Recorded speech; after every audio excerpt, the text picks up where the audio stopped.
नमस्कार मित्रों, ये लास्ट क्लास में हम लोग देख चुके हैं कि कॉरस्पॉन्डेंस के जो ऑर्गन्स हैं वो किस तरह हमारे हाथों में स्थिर हैं, हमारे हाथों में पाए जाते हैं। हाथों के साथ साथ यहाँ एक चीज़ याद रखनी है कि ये ऑर्गन, इनकी कॉरस्पॉन्डेंस हाथों में तो है ही है, प्लस इनकी कॉरस्पॉन्डेंस पैरों में भी है। एज इट इज आज हम थोड़ा पार्टिकुलर ऑर्गन को लेकर उसकी बात करेंगे। थोड़ा कल को एक बार रिवाइज करते हैं। कल हमने देखा था फेस अपना एक जगह पूरा का पूरा कान वगैरह, आँखें वगैरह अंगूठे में अपर, जिसको आप थंब इम्प्रेशन बोलते हैं, वहाँ पर पाए जाते हैं। ये अपना फेस वहाँ पर पाया जाता है।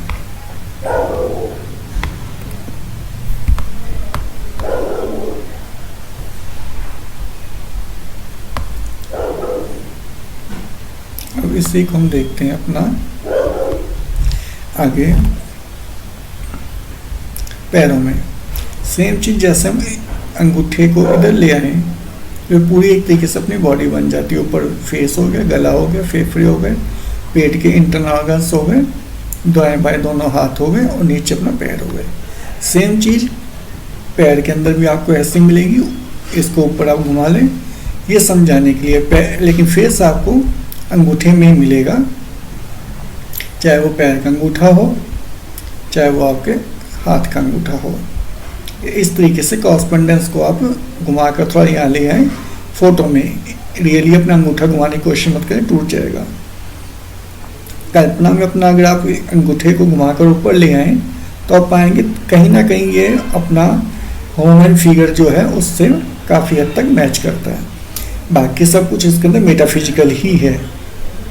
थोड़ा समझने के लिए है, अभी आप इसको इतना समझिए। आज हम फेस की बात करेंगे और ऐसे कंटिन्यू धीरे धीरे, जैसे लंग्स वगैरह की, पेनक्रियाज की, एलआई की, लीवर की, इन सब की धीरे धीरे बात करते हुए पैरों की बात करते हुए उनकी प्रॉब्लम्स क्या होती हैं, उन प्रॉब्लम का कैसे नॉर्मल ट्रीटमेंट कर सकते हैं। मतलब अभी हम ट्रीटमेंट की दिशा के अंदर मुड़ गए हैं, ट्रीटमेंट कैसे देना है इस चीज़ को समझेंगे। रोग को कैसे पहचानना है वो मैं आपको बता चुका हूँ प्रीवियस वीडियोज के अंदर, एक बार पुराने वीडियोज देख लें। चलिए अभी फेस की बात करते हैं। फेस की एक पिक्चर निकालते हैं अकॉर्डिंग टू कॉरस्पॉन्डेंस। यहाँ से स्टार्ट करते हैं। बेसिकली सारी पिक्चर्स मेरी अपनी नहीं है, मैंने ऑनलाइन इनको कलेक्ट कर रखा है, ना मेरा इनके ऊपर कोई कॉपीराइट है। तो आपको समझाने के लिए इसको कलेक्ट किया मैंने। चलिए देखते हैं। ये वही चीज़ है, आपका फेस अंगूठे में है। ये चाहे हाथ का आपका अंगूठा हो, चाहे ये आपका पैर का अंगूठा हो, फेस आपका अंगूठे में स्थिर है। अगर हम स्टैंडर्ड कॉरस्पॉन्डेंस की बात करें तो अगर हम दूसरे और भी काफ़ी और, जैसे इंसेक्ट कॉरस्पॉन्डेंस हो गया, आपका ये माइक्रो कॉरस्पॉन्डेंस हो गया, अभी हमें उसमें काम नहीं करना। अभी हम स्टैंडर्ड चीज़ सीखेंगे। स्टैंडर्ड को सीखने के बाद ये माइक्रो और इंसेक्ट सिस्टम अपने आप हमें क्लियर हो जाएंगे। उनके अंदर कोई विशेष आपको परिश्रम नहीं करना पड़ेगा। तो चलिए अभी एक बार इंसेक्ट का भी उदाहरण ले लेते हैं। इंसेक्ट के अंदर आपका फेस यहाँ पर है, यहाँ पर है, यहाँ पर है, यहाँ पर है। अब आप कहेंगे यहाँ तो हर फिगर में है, हम कौन सी फिगर लें? तो कोई भी फिंगर पकड़ सकते हैं। जो फिंगर का टॉप मोस्ट पार्ट है दैट इज योर फेस, लेकिन वो माइक्रो और इंसेक्ट सिस्टम के अंदर है, जिसे अभी हमें स्टडी नहीं करना। नेक्स्ट हम लेते हैं फेस। अब फेस अंगूठे में कहाँ है? ट्रीटमेंट आप उसके बाद ही देंगे। पहले हमें ये जानना जरूरी है कि फेस है कहाँ पे। फेस मतलब जब हम फेस की अभी यहाँ बात कर रहे हैं, फेस के अंदर हम आंखें, नोज, इन सब को अलग स्टडी करेंगे। फेस में सभी हम चीक्स की बात कर रहे हैं, जो गाल होते हैं, गालों की बात कर रहे हैं। गालों में जैसे एक्ने वगैरह हो जाते हैं, उसको अभी हम मोटे तौर पर फेस कह के बोल रहा हूँ मैं। तो इस चीज़ का थोड़ा ध्यान रखें। फेस डज नॉट मीन कि आइज भी उस वैसे फेस में तो आइज भी आ जाती, नोज भी आ जाता है, लिप्स भी आ जाता है, सब आ जाता है, लेकिन यहाँ पर फेस में चीक्स आपके कहाँ पर हैं? ये आपका सुजोग के कॉरस्पॉन्डेंस के हिसाब से है। ये आप ब्लू लाइन देख रहे होंगे, इधर से ब्लू लाइन चल के आ रही है, ये अपना आइज के नीचे से मुड़ गई, नोज तक आई, नोज के नीचे होके ये अपना फिर इधर मुड़ गई। ये जो अपना हॉरिजॉन्टल रेक्टेंगल एरिया बन रहा है, ये आपके चीक्स है। चीक संबंधी किसी भी दिक्कत के लिए, गाल संबंधी किसी दिक्कत के लिए, फेस संबंधी किसी दिक्कत के लिए आप इस कॉरस्पॉन्डेंस का यूज कर सकते हैं। अभी हमारा फोकस ये नहीं कि गाय की किस बीमारी के लिए क्या ट्रीटमेंट देना है, अभी हमारा फोकस है कि हम एटलीस्ट कॉरस्पॉन्डेंस को सीख सकें। अगर हमारे पास कोई पेशेंट आता है तो हम ये समझ सकें कि थ्रू कॉरस्पॉन्डेंस हाथ में कौन सा एरिया हमें पकड़ना है, तो गाय की दिक्कत की यहाँ पकड़ेंगे। नेक्स्ट आते हैं, ये अप्रोक्सीमेट वही पिक्चर है, इसके अंदर आपका है इंसेक्ट सिस्टम। इंसेक्ट सिस्टम अभी स्टडी नहीं करना, नेक्स्ट में आपको बताऊंगा, और पिक्चर आगे इसकी आपको बता रहा हूँ। ये फिंगर के अंदर फिर यहाँ पर सेम हो जाएगा, चाहे आप फिंगर पकड़ लीजिए चाहे आप थंब पकड़ लीजिए, इसमें कोई दिक्कत नहीं पड़ती। नेक्स्ट आपके ईयर्स आ जाते हैं। ईयर बॉडी में जो अपने कान है, कान कहाँ इस्टेब्लिश है अपने? कान आप देखेंगे अंगूठे का ये वाला पार्ट है, लिखा फ्रॉम इनसाइड। ये आपका राइट हैंड का फ्रॉम इनसाइड आपका ये कान है। अगर कान संबंधी कोई समस्या आती है, जैसे कानों में सीटी की आवाज़ आती है, साय की आवाज़ आती है, या श्रवण शक्ति कम हो रही है, इस तरीके जो भी हैं उन चीज़ों का आप यहाँ पे ट्रीटमेंट अपना कर सकते हैं। कानों के लिए वैसे नॉर्मली किडनी मेरिडियन पकड़ना ठीक रहता है, लेकिन अभी क्योंकि मेरिडियन की बात नहीं चल रही, मेरा फोकस सब इसी के ऊपर है। इसके बाद आपको मेरिडियंस वगैरह बताई जाएगी, ऑनियोडी वगैरह भी बताऊंगा, और ये आपका जो कुछ भी दूसरा कलरिंग वगैरह है सब चीज़ें आएंगी। उसके बाद आपका ये कोर्स कंप्लीट होगा। अभी आप बहुत ही बेसिक लेवल पे एंट्री किए हो, तो अभी सब हमें कॉरस्पॉन्डेंस समझना है। कॉरस्पॉन्डेंस के लिए हम कौन सी आर्गन को पकड़ें, आर्गन पकड़ना आ गया तो उसके अंदर ट्रीटमेंट कैसे करना है, कान की दिक्कतें कैसे दूर करनी है। ओके, ये आपका कान का ये वाला जो ब्लू मार्क किया हुआ है, यहाँ पे आप कानों की समस्या को पकड़ेंगे। ये आपका राइट थंब का एरिया हो गया, ये आपका लेफ्ट थंब का एरिया है। ओके, नेक्स्ट आ जाती है अपनी आइज। आइज में कोई दिक्कत है, जैसे आँखों में जाला वगैरह आ जाता है, आइज में थकावट, पेन वगैरह रहता है अक्सर। अब आइज के अंदर मोतिया वगैरह भी आता है, लेकिन अभी वो फिर वही चीज़ है कि अभी आपको वो नहीं पकड़ना, अभी बेसिक सीखें। एक आप बेसिक क्लियर सुनेंगे, आप किसी बीमारी का कैसे ही पेशेंट पकड़ सकते हैं। मैं नहीं चाहता कि अगर आप अभी किसी पेशेंट को पकड़ लें और यहाँ उसका केस बिगड़ जाए, या आप फ्रस्ट्रेटेड हो जाए कि भाई ये तो इलाज हो ही नहीं रहा।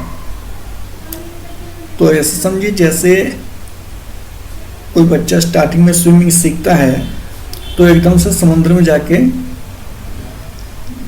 स्कूबा नहीं करना शुरू कर देता, एकदम से समुद्र में जाके डीप रिसर्च नहीं करना शुरू कर देता कि नीचे डीप समुद्र के अंदर क्या है क्या नहीं है। वो भी ऊपर ऊपर तैरता है, स्विमिंग पूल का यूज करता है। हाँ, एक बार तैरना सीख जाता तो कहीं भी तैरे। सेम केज इज हियर, आपको पता होना चाहिए आइज के लिए एटलीस्ट पकड़ना क्या है। Okay, this is eyes. आगे चलते हैं। नोज, आप देख पा रहे हैं नोज बिल्कुल सेंटर में नोज है, ये ब्लू मार्किंग करके नाक संबंधी किसी समस्या के लिए आप इसको पकड़ेंगे। It is clear. Next picture देखते हैं, ये भी नोज की पिक्चर सेव है। यहाँ पे गले के लिए आ जाइए। गले में कोई भी दिक्कत होती है, ये आप इसका पहले यहाँ standard correspondent by heart line कर लीजिए। ये आपका थंब के अंदर, कि जब भी हम थंब में पकड़ेंगे अभी हम माइक्रो सिस्टम को यूज नहीं करेंगे। और माइक्रो सिस्टम पकड़ सकते हैं, इंसेक्ट में पकड़ सकते हैं, और बहुत से कॉरस्पॉन्डेंट सिस्टम डेवलप हुए हैं अलॉन्ग विद द टाइम, लेकिन हमें एक लाइन पकड़ के काम करना होगा। आधा यहाँ कर लिया, आधा वहाँ कर लिया, ऐसा नहीं चलेगा। अब आप कॉरस्पॉन्डेंस के अंदर थंब को पकड़ के चलिए, थंब में क्लियर हो गया तो आप फिंगर में भी कर पाएंगे, कोई बड़ी बात नहीं है। तो ये आपका गले की कॉरस्पॉन्डेंस होगी, ये आपके थंब, ये आपका राइट थंब हो गया, ये आपका लेफ्ट थंब हो गया, लोकेशन वही है, ये आपके गले की दिक्कत है। यहाँ पर आप जैसे मान लीजिए गले के अंदर खराश वगैरह हो गई, गले में पेन हो रहा है, या गिल्टियाँ वगैरह पड़ जाती हैं, कोई बंदा खट्टा वगैरह खा लेता है, गला ख़राब हो जाता है, या ठंड लगने से गला ख़राब हो जाता है, गले में पेन लग जाती है। जितने भी गले के रोग जनरेट हो रहे हैं वो आप इस जगह से ट्रीट कर सकते हैं। हाँ, गले में एक चीज़ देखने वाली बात है, कई बार गले में पेन या दिक्कत जो भी है वो लंग्स के थ्रू आ रहा होता है, लंग्स के कारण भी आ रहा होता है। तो एक बार लंग्स को भी देखेंगे, ये दोनों अपना कॉरस्पॉन्डेंस में रहते हैं। एक टाइप की बीमारी, क्योंकि अगर कफ आपके लंग्स में कफ है तो नोज को भी इफेक्ट करेगी, जुकाम वगैरह। ऐसा नहीं कि जुकाम सब नाक की बीमारी है, सॉरी गले की बीमारी है, ऐसा तो नहीं है। जुकाम में आपके गले में अगर पेन हो रहा है, या नाक से पानी टपक रहा है, या नाक में कोई और दिक्कत आ रही है, तो लंग्स तक जाएगी।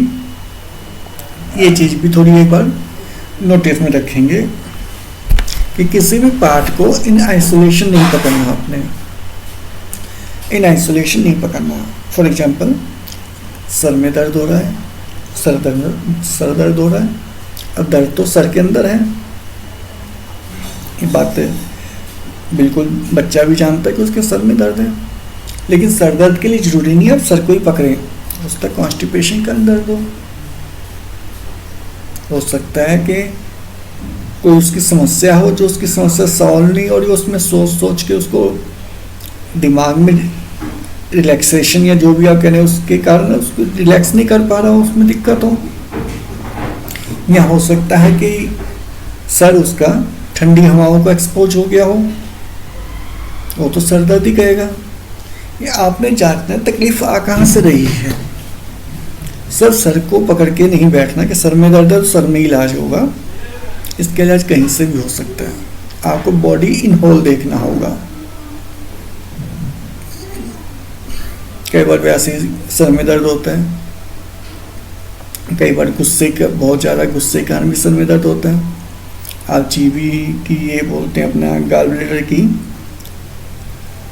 हीट पास कर दीजिए, हीट एग्जिट कर दीजिए, सर दर्द तब भी रुक सकता है, सर दर्द तब भी खत्म हो जाएगा। अब सर में दर्द था लेकिन आपने गॉल ब्लैडर क्यों पकड़ा। मेन फंडे जो मैं आपको बताना चाह रहा हूँ वो यही है कि बॉडी एज ए होल देखोगे आप, और तकलीफ को उसकी रूट एनर्जी में जाके देखोगे। फायर एनर्जी, जैसे मान लीजिए फायर एनर्जी उत्साह का काम भी करती है, आपका गर्मी का भी काम करती है। आप इस लेवल पे सोचोगे, इस लेवल पे आके बीमारी को पकड़ोगे। नेक्स्ट चलते हैं अपना गले के बाद। ये आपका, ये भी गला ही है, लेकिन ये आपके पैर के अंगूठे में दिखाया गया है, क्योंकि जो ऑर्गन आपको ऊपर मिलेगा अपने हाथ के अंगूठे में, वही ऑर्गन आपको पैर के अंगूठे में भी मिलेगा। किसी किसी केस में होता है कि आप हाथ के अंगूठे को किसी वजह से ट्रीट नहीं कर पाते, तो आप उस केस में पैर का अंगूठा भी पकड़ सकते हैं। पैर के अंगूठे में भी सेम टेस्ट मिलेंगे। ऐसी बात नहीं कि पैर का अंगूठा नीचे है, नोज ऊपर है तो रिजल्ट कम मिलेंगे, ऐसा मेरे देखने में नहीं है यार। चाहे आप पैर में ट्रीटमेंट करो, चाहे आप हाथ में करो। हाँ, कन्वीनियंस के तौर पे अगर देखें तो हाथ में ट्रीटमेंट करना ज़्यादा ईजी है, क्योंकि चलना फिरना होता है, शूज वगैरह पहनने होते हैं। तो अगर आप पैर में मेथी दाना लगा देंगे या मैग्नेट लगा देंगे या कोई अपना ऐसी कुछ भी लगा देंगे या कलर लगा देंगे, पैर में पसीना आएगा वो निकल जाएगा, या पैर में पानी पड़ेगा, बंदा घर के काम काज करेगा वो निकल जाएगा। हाथ में लगा तो बैठ रहा है, अब हाथ की दिक्कत ये है कि बंदा खाना खाएगा तो दिक्कत हो जाएगी, लेकिन आप लेफ्ट हैंड का यूज़ कर सकते हैं। हाँ, यहाँ पर एक चीज़ याद रखनी है, जिस टाइम भी आप ट्रीटमेंट देंगे लेडीज़ के लिए लेफ्ट हैंड यूज करना है, जेंट्स के लिए अपना राइट हैंड यूज करना है। जब भी कोई लेडी पेशेंट हो उसके राइट हैंड को टच करना है, और जो आपका जेंट्स पेशेंट हो उसके राइट हैंड को टच करना है। अब यहाँ पर लॉजिक पूछा जाए तो लॉजिक मैं बता सकता हूँ, लेकिन अभी मैं बताने के मूड में नहीं हूँ। लॉजिक आप अभी मत जानिए, इतना जानिए कि हाँ ये है, इतना आप पकड़ लीजिए, क्योंकि मेरे एक्सपीरियंस में देखें इससे बहुत फ़र्क पड़ता है। बहुत से आपके अल्टरनेटिव थेरेपिस्ट बोलते हैं जो सा मर्जी हाथ पकड़ लो, ओके जो सा मर्जी हाथ पकड़ के ट्रीटमेंट, ये ऐसा नहीं है कि आप लेडी की राइट हैंड पे ट्रीटमेंट दे दोगे या जेंट्स के लेफ्ट हैंड पे ट्रीटमेंट दे दोगे तो असर नहीं होगा या कम असर होगा, ऐसा नहीं है। लेकिन मेरी परंपरा ये है कि मैं जब भी पकड़ता हूँ लेडी का लेफ्ट हैंड पकड़ा है, और जेंट्स का जब भी पकड़ा है राइट हैंड पकड़ा है। मैंने राइट हैंड के अंदर ही ट्रीटमेंट दिया मैंने जेंट्स के। आज तक का जितना मेरे को याद आता है, आई कैन नॉट रिकॉल कि मैंने कभी किसी जेंट्स को लेफ्ट हैंड के अंदर ट्रीटमेंट दिया हो, प्रोवाइडेड दैट हाँ उसकी कोई दिक्कत ना हो। जैसे हमारी राइट हैंड के ऊपर प्लास्टर लगा है तो लेफ्ट हैंड के ऊपर मेल्स का ट्रीटमेंट ईजिली दे सकते हैं, प्रॉब्लम वाली बात नहीं है। ऐसा नहीं है कि अपने लेफ्ट हैंड में जेंट्स की ट्रीटमेंट दे दी तो हाई तो वो हो जाएगी, या लेडी की राइट हैंड में ट्रीटमेंट दे दिया तो कोई आप रूल ब्रेक कर देंगे। बट दैट इज माई परंपरा, मेरी परंपरा है ओके कि मैंने आज तक कभी भी जेंट्स के लेफ्ट हैंड में ट्रीटमेंट नहीं दिया, प्रोवाइडेड दैट उसके राइट हैंड के अंदर कोई ऐसी कंडीशन ना हो। तो नेक्स्ट चलते हैं। अब ये लास्ट और मोस्ट इम्पॉर्टेंट पार्ट, जहाँ से हर बीमारी पैदा होती है और जहाँ पे हर बीमारी का नाश होता है। बीमारी का कोई भी नाम ले लो, कोई भी डेंजरस टू डेंजरस बीमारी ले लो, वो पहले ब्रेन में पैदा होती है। ब्रेन का मतलब ये नहीं कि आप ब्रेन के एक्सरे करना शुरू कर दो, ब्रेन का मतलब ये है कि इंसान की सोच में पैदा होती है। ये बात फैक्ट है, हालांकि मेडिकल साइंस को नहीं मानेगा, शायद आप भी इसको नहीं मान पाए, लेकिन अगर बीमारी दिमाग के अंदर पहले पैदा नहीं होगी, दिमाग में सोच, ख्यालात, आपके विचार, आपकी धारणा नहीं होगी, तो कितनी ही भयंकर बीमारी चल रही हो वो आपको टच नहीं कर सकती। अगर बीमारी आपके दिमाग में पैदा हो जाएगी, दिमाग में से यही कि फिर मैं आई एम रिपीटिंग अगेन कि एक्सरे वगैरह नहीं है ब्रेन का, वो कोई ट्यूमर वगैरह की बात नहीं कर रहे हैं, यहाँ मैं सोच की बात कर रहा हूँ। अगर कोई आपकी ख्यालात में, आपके विचारों में, आपके ध्यान में, आपकी धारणा में हो जाएगा कि आपको बीमारी है, तो बीमारी आपको हो जाएगी। 1 महीने में नहीं, 2 महीने, 6 महीने, साल का, कभी भी लाइफ स्पान में वो आपके अंदर चीज़ बैठ गई, उसका बीज बन गया। अब वो पेड़ कब बनेगा नहीं कह सकते, लेकिन वो आपको पकड़ेगा। सबसे पहले यहाँ बीमारी पैदा होती है, फिजिकल भी अनफिजिकल भी, जिसको आप रिपोर्ट्स में देख पा रहे हैं वो भी। तो कुछ बीमारियाँ ऐसी थी जो रिपोर्ट में नहीं आती, वो भी यहीं से ही जनरेट होती हैं। ये चीज़ आप याद रखें, दिमाग से पैदा होती हैं। लेकिन इसका ये नहीं है कि अगर किसी को मान लीजिए कोई प्रॉब्लम है, मान लीजिए पेट खराब है सिंपली,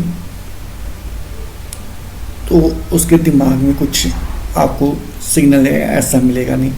दिमाग मीन्स ये है कि उस बंदा कहीं ना कहीं से विचारधारा का इंसान होगा कि मेरी पाचन शक्ति वीक है, लेकिन ये एब्सोल्युटली नेसेसरी भी नहीं है कि अगर कोई बंदा ऐसा नहीं सोचता तो उसके पेट खराब नहीं होगा। हाँ, इसका रिवर्स सच है, अगर कोई बंदा ये सोचता है कि मेरा पेट बहुत ज़्यादा सॉलिड है, मजबूत है, मुझे पेट की दिक्कत कभी हो ही नहीं सकती, मैं मतलब इस तरह की धारणा रखता है, तो ये बात कन्फर्म है, उसको पेट की दिक्कत नहीं हो सकती।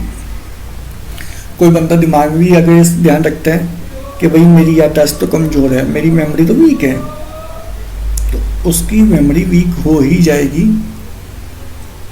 1 साल में, 2 साल में, 3 साल में, 4 साल में, फाइनली उसको रिजल्ट यही मिलना है। हाँ, एक इंसान जो नहीं सोचता मेमोरी उसकी वीक हो सकती है। मैं ये नहीं कह रहा कि जो नहीं सोचता उसकी मेमोरी वीक नहीं होगी, लेकिन मैं ये कह रहा हूँ जो आप सोचते हो वो हो जाएगा। अगर आप सोचते हैं आपकी मेमोरी फास्ट है और आपकी मेमोरी बहुत तेज है, आपकी मेमोरी का दुनिया में कोई सानी नहीं है, तो आपकी मेमोरी वैसे भी हो जाएगी। तो हर एक प्रॉब्लम आपकी यहीं से पैदा हो रही है, इस जगह से। इसको ट्रीट करना है, इसको ट्रीट करना है, लेकिन इसको भी आपने टच नहीं करना, ये बात भी है, क्योंकि ये मेन आपका कंप्लीट सिस्टम का पावर बटन है। अगर यहाँ पर गलती हुई तो आपको टाइम नहीं मिलेगा रिवर्स करने का, जब तक कि वैसे नॉर्मली केस में आप यहाँ काम कर भी नहीं पाओगे, तो इस चीज़ को भी आप छोड़ दें। इसका यूज बहुत ही रेयर केसेस में किया जाता है, और तभी किया जाता है जबकि आपको पता हो आप क्या कर रहे हैं। ब्रेन और हार्ट को मैं बार बार बोलता हूँ कि आप टच मत करें। ये कॉरस्पॉन्डेंस समझाने के लिए बताया कि ब्रेन की कॉरस्पॉन्डेंस इस जगह पर है, दैट्स ऑल। इसका अभी आपने प्रैक्टिकल कोई यूज नहीं करना। नेक्स्ट चलते हैं। नेक्स्ट कोई स्लाइड नहीं है, पहले स्लाइड अपनी आ गई, तो ये चीज़ आपने ध्यान में रखनी है। अभी आपको स्टैंडर्ड कॉरस्पॉन्डेंस के बेसिस पे बॉडी पार्ट कहाँ पे प्रेजेंट है अपने हाथ में, ये आपको बताया गया। आप इस चीज़ को लर्न करें और उस कॉरस्पॉन्डेंस की जांच करें कि ये कॉरस्पॉन्डेंस आपने एक्यूरेटली वहाँ सर्च कर फाइंड आउट कर पाए। अब यहाँ से ट्रीटमेंट कैसे करना है, बेसिकली यहाँ से अब ट्रीटमेंट कैसे करना है इन छोटी छोटी चीज़ों के लिए। वहाँ पर आप जिम्मी से प्रेस करेंगे। अब देखो, जो मान लीजिए आपने लीवर प्रेस कर रहे हो, लीवर तो खैर अभी हमने नहीं लिया, आप थोड़ा बराबर कर लेते, गले को आप सर्च कर रहे हो, गले को आपने सर्च कर लिया।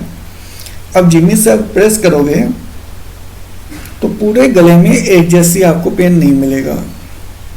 गला तो पूरा इसमें कॉरस्पॉन्डेंस में आ जाएगा ना आपका, पूरे का पूरा जो आपको रेक्टेंगुलर एरिया बताया गया है वहाँ पे नहीं मिलेगा।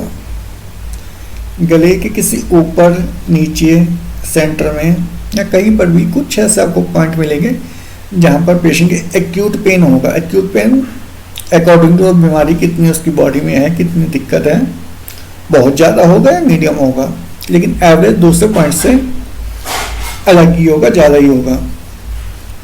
इट मीन्स गले के अंदर भी पेशेंट के पर्टिकुलर उस पॉइंट के ऊपर आपको काम करना है। देखो, दर्द तो पूरे गले में ही होगा, प्रॉब्लम तो पूरे गले में होगी। अब आपके पैर भी चोट लग जाए तो पूरी बॉडी को दिक्कत होती है, ऐसा नहीं कि पैर में दिक्कत आती, क्योंकि बॉडी एज ए होल। लेकिन काम आपने उन पॉइंट पे करना है। इन दैट केस आप क्या करेंगे, उस पॉइंट को पकड़ के, उस पॉइंट को आप चिन्हित करके उसके ऊपर just for an example red colour लगा देंगे, ब्लू कलर लगा देंगे, ब्लैक कलर लगा सकते हैं अपना, ये आप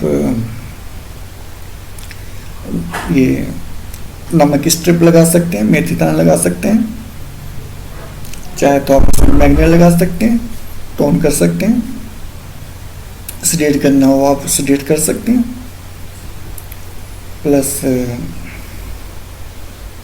आप यहाँ पे गोमूत्र से वॉश कर सकते हैं, डिपेंडिंग अपॉन आप क्या सोचते हैं, क्या समझते हैं, और पेशेंट आपका उस चीज़ को कैसे लेता है, कैसे नहीं लेता।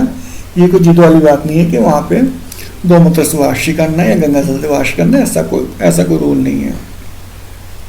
मेरी थिंकिंग है, मैं करता हूँ, अगर मेरा पेशेंट एग्री है नो प्रॉब्लम, बट ऐसा कुछ नहीं है कि ये कोई एक पर्टिकुलर स्टेप लेनी है पेशेंट को ठीक करने के लिए। मेथड्स बहुत सारे हैं, वो बहुत सारे हैं। आपको एक प्रोसेस अपनी रखनी है कि मैं ये प्रोसेस फॉलो करता हूँ, क्योंकि आप प्रोसेस से भटकेंगे तो कभी ठीक नहीं कर पाएंगे। तो ये आप कीजिए और इसके अंदर अपने लोकेशन सर्च कीजिए अपने हाथ के अंदर। पिक्चर यहाँ पे आपको दिख ही रही है, जो अपनी लोकेशन सर्च करनी है वीडियो को पॉज कीजिए, उस लोकेशन को अपने हाथ में सर्च कीजिए, जिम्मी से दबाइए। अगर जिम्मी अभी आपके पास नहीं, आप बिल्कुल स्टार्ट ऑफ किया हो, तो आप ये पेंसिल का यूज कर सकते हो, ब्लंट पेंसिल शार्प नहीं होनी चाहिए, और उसका वुडन पार्ट जो उसके ऊपर वुडन होता है, नीचे से ब्लैक कलर का होता है, जहाँ से अपना लेड नहीं निकला होता, लेड जहरीला होता है, पहले बताना आपको, लेड विषैला होता है, लेड को पॉइंट के ऊपर टच नहीं करना, बहुत ज़्यादा जहरीला होता है लेड बॉडी के लिए, ह्यूमन बॉडी के लिए। या आप कोई भी ऐसी हल्की चीज़ जो नुकीली भी ना हो और आपको प्रेस करने में काम आ सके, अब उस चीज़ का भी यूज कर सकते हैं। पॉइंट को दबाइए और अपने ही लेफ्ट हैंड में, अगर आप राइट हैंड से दबा रहे हैं, नेचुरल राइट हैंड से दबा रहे होंगे, लेफ्ट हैंड के अंदर उस पेन को महसूस कीजिए। किसी एक पॉइंट पे आपको अपनी ही बॉडी के अंदर ज़्यादा पेन मिलेगा, किसी एक पॉइंट पे कम मिलेगा, आप उनको डिफ्रेंशिएट कीजिए। ये आपका होमवर्क है। अगर आपको कोई दिक्कत आती है, नहीं हो पाता, तो आप कमेंट बॉक्स में आइए, लिखिए, मैं आपकी हेल्प करूँगा। और इवन स्टिल नहीं हो पाता तो एक ऑनलाइन लाइव सेशन ले सकते हैं, 8-10 बच्चे इकट्ठे हो जाएं, लाइव सेशन ले सकते हैं, तो उनको ऑनलाइन लाइव बताया जा सकता है कि आप पॉइंट को कैसे सर्च करेंगे। लेकिन अभी आप अपने घर में कीजिए और ये आपके लिए फ्री है। ऐसा नहीं है कि ऑनलाइन सेशन होगा तो उसकी आपको कोई फीस देनी पड़ेगी, कुछ होगा नहीं, ऑनलाइन सेशन फ्री है, लेकिन 10-5 बच्चे इकट्ठे होने चाहिए। ओके, तो अभी के लिए इतना ही। तो आप ये सब अपना काम कीजिए और कमेंट लिख के बताइए, कमेंट आने चाहिए आपके क्वेश्चन आने चाहिए। अगर आप क्वेश्चन नहीं आएंगे, देखो मुझे नहीं पता कि मेरे एफर्ट किस दिशा में जा रहे हैं, एफर्ट्स की यूटिलिटी क्या हो रही है, उसका फायदा भी हो रहा है या नहीं हो रहा। ये मेरे को आपके क्वेश्चन देख के पता चलेगा कि आपको कुछ समझ आया, नहीं आया, मेरे एफर्ट्स बेकार गए या मेरा समझाना बेकार गया, या मेरे को उसके अंदर थोड़ा आपके क्वेश्चन के साथ साथ उसकी दिशा बदलनी चाहिए या क्या करना चाहिए। सो आप अपने क्वेश्चन वगैरह लिखिए, अपने कमेंट्स वगैरह लिखिए, अपनी क्वेरीज वगैरह लिखिए। You are most welcome. तो अभी के लिए इसको समाप्त करते हैं। धन्यवाद। नेक्स्ट वीडियो में फिर बात करेंगे।